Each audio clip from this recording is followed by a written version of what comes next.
Hello, my name is Ian Koss, and I would like to show you some of the folds and techniques I've been working on.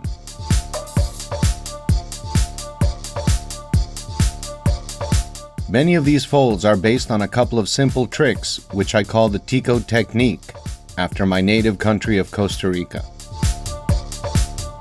These folds require no measuring, special tools, cutting, or glue, and some only use a bit of desktop tape. They can be made out of a wide variety of sizes and papers, requiring only a rectangle or square to start. One application of the Tico technique, which I will show you shortly, is in making Miura folds, a type of fold developed by Japanese astrophysicist Carol Miura. This type of fold has seen practical use as a way of folding large flat structures, like solar panels and radio antennae, into smaller ones, which can unfold themselves simply and reliably. As you can see, it also works quite well with maps. You can use almost any type of paper for this fold, but I recommend starting out with 24-pound flyer paper. This type of paper is available at your local office supply store in a variety of bold and pastel colors. Begin by folding a sheet in half across the long side. Make sure your folds line up precisely because errors can easily multiply.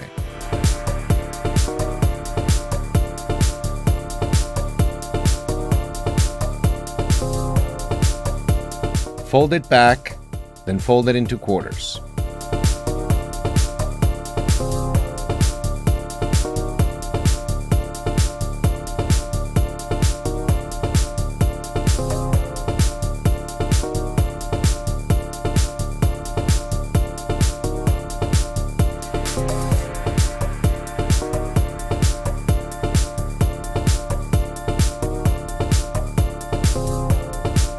Open it out, then fold the top left corner to the bottom edge, 1/4 of the way from the left edge.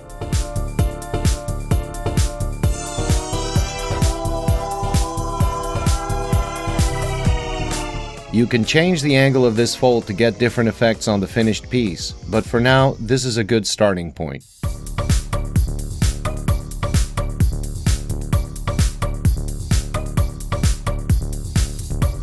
Set this fold, then fold the left quarter in, adding a fold at the top. Fold the right quarter back, again, adding a fold at the top. Open the paper out.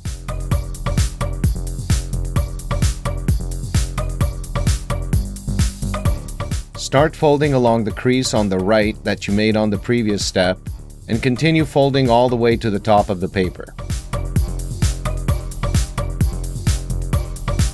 When you are done with the top, continue the fold you made on the left a couple of steps ago, all the way to the right edge. Then fold the right quarter back and add a fold at the top. Open the paper back up. Continue the crease you made all the way to the left, then repeat the process once more to get to the bottom of the paper.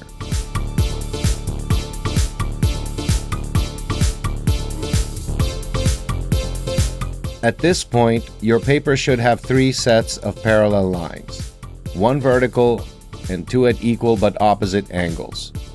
Making these guiding folds is the first part of the Tico technique. Like the traditional origami bird base, it's the starting point for many variations. With some careful folding, it's possible to use this base as a starting point for making triangle grids for tessellations out of any rectangle. To continue with our Miura fold, I will show you the second part of the technique, but first we're going to divide our base into eighths vertically by folding the initial quarters we made in half.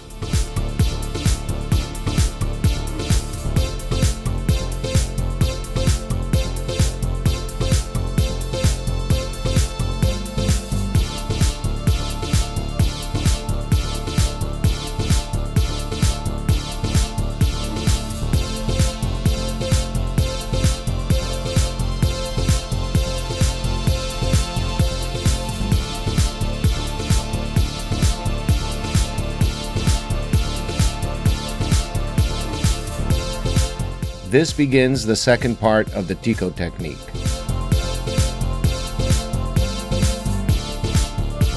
Open up the paper and look for an intersection of folds. right here. Once you are more familiar with this part, you can start near the top of the paper, but it's easiest to start in the middle when you are beginning. Fold the paper along the diagonal crease, then back along the vertical one to set a fold similar to how you did early on. I'll unfold the paper to show partial progress. Put it back together and repeat all the way to the other edge, being careful to stick to vertical creases you've already made and keeping the new folds regular.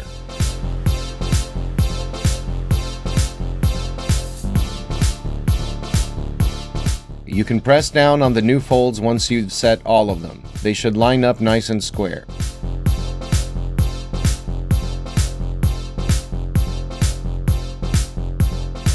Open up the paper and locate the next diagonal that is parallel to the creases you just made, then locate the diagonal after that.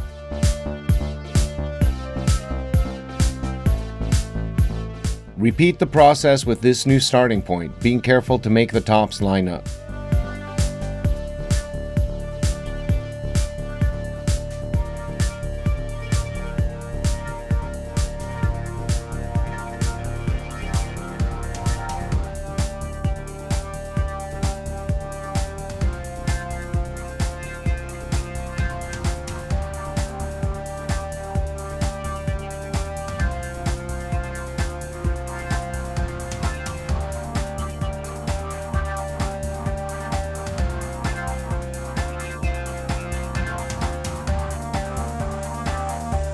Unfold and repeat this process all the way to the bottom. This part is shown at double speed.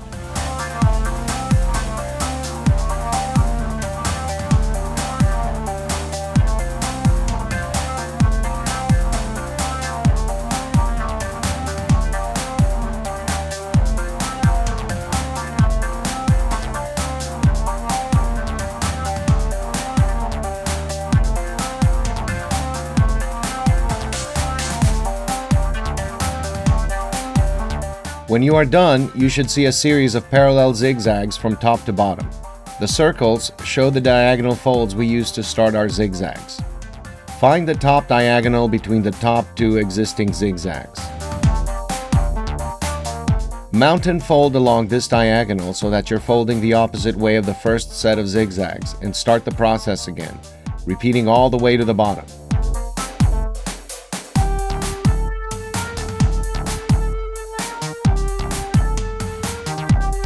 Again, this is shown at double speed.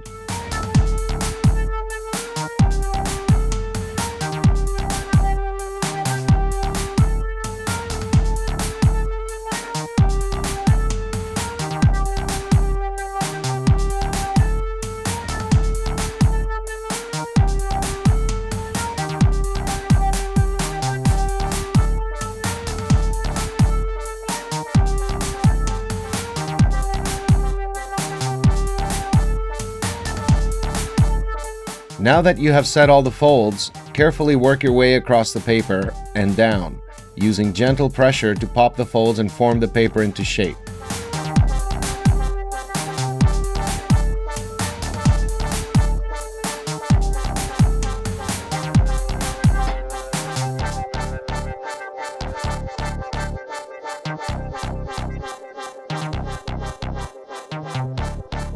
When you are done, you should be able to compress your Miura fold in all the way from the edges.